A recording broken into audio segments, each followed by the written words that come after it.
Welcome into the recap of the Cubs' 7-3 loss to the Milwaukee Brewers in Game 2 of their National League Division Series as the Brewers play long ball, uncharacteristic for them, but far more offense and much better pitching than you saw from the Chicago Cubs. I'm David Kaplan. It's brought to you by our great partners at Wintrust. They are the exclusive home of Cubs checking. Get your very own Cubs checking account and that super cool Cubs debit card at wintrust.com/Cubs or click the QR code on your screen. Cubs got rolling early, folks. Got rolling quick. Seiya Suzuki with a bomb in the first, and you're thinking, wow, 3-0 lead, 3-run jack, and if you could just piece the pitching together, you might have a chance to win a baseball game. That plan ended quickly. Here's how it went down. It's also brought to you by our great partners at Tasty Trade. Stocks, crypto, futures, options, whatever you trade, you should do it at tastytrade.com. So it's 3-0. You go to the bottom of the first inning. Shota Imanaga is on the bump. He strikes out the first two guys. Then he gives up a base hit. Then he gives up a bloop single. And then guess what? Way up and way out. 3-run jack. And all of a sudden, the 3-0 lead, the dugout that is bouncing around excited, everybody gets quiet. The ballpark goes nuts with Brewers fans. And at that point, I thought the ball game is absolutely over. Andrew Vaughn hit the home run. This was a guy the White Sox had sent to AAA because he was scuffling so mightily. AAA, and now he's just crushing it for the Milwaukee Brewers since coming over in a deal for Aaron Savali. But that would not be the only long ball from the Brewers.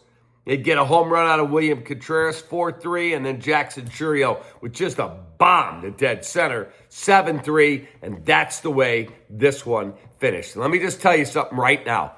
When you don't push your chips in at the deadline, when you have at that point the second best record in the National League, and you already know that you're not getting Justin Steele back, he's out for the whole year, and you don't add on, you don't find a way to go get something. I'm not telling you should have blown up your entire system to go get Mackenzie Gore or Joe Ryan, who did not pitch well in the second half. But guess what? I see Merrill Kelly pitching somewhere. I see teams making moves for relievers. And you got Mike Soroka. You just didn't do very much to improve your team, and that's disrespectful to a fan base that packs Wrigley Field on a daily basis. I don't care that you spent more money than the Brewers.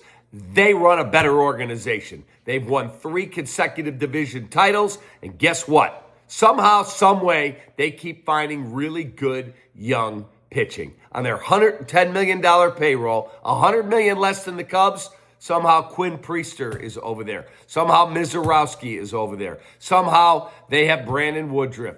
They had Corbin Burns through the years. Somehow, some way, they find a way to keep adding pitching, and the Chicago Cubs didn't. And their offense, from the point of the Seiya Suzuki 3-run rocket in the first inning to the end of the ball game, was pathetic.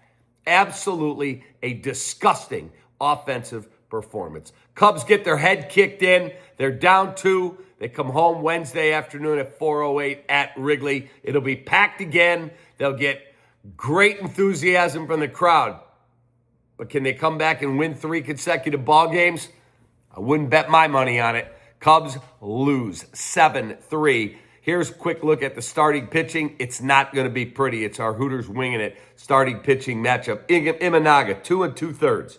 A 5-hit, 4-run, all earned, 3 Ks, 2 home runs allowed. They went to Palencia. They used Pomeranz. They used Colin Ray, who, by the way, I thought threw the ball very, very well tonight. For the Brewers, they went with Ashby. He was not good as the opener. Mears for a third of an inning, and then Mizorowski, 1 hit, 4K in 3 innings, and then a collection of relievers to put the Cubs away. Player of the game, got to be Andrew Vaughn. He made an outstanding play behind first to take away a hit. He hit that game-tying 3-run home run. In the end, Cubs get their head kicked in, and they deserve it because that team they played is far superior. Here's our Studio 41 home design showroom look ahead. You got one more shot at him. If you lose that, it's over. That'll be Wednesday at 4:08 at Wrigley Field. If you're going to the game, be loud, be proud, but don't be sad when it's over. Be happy you got the opportunity and you just proved to yourself you're not good enough. Have a great rest of your night. I'll see you in the morning on ESPN 1000. We'll dissect it. An embarrassing performance once again. Take that.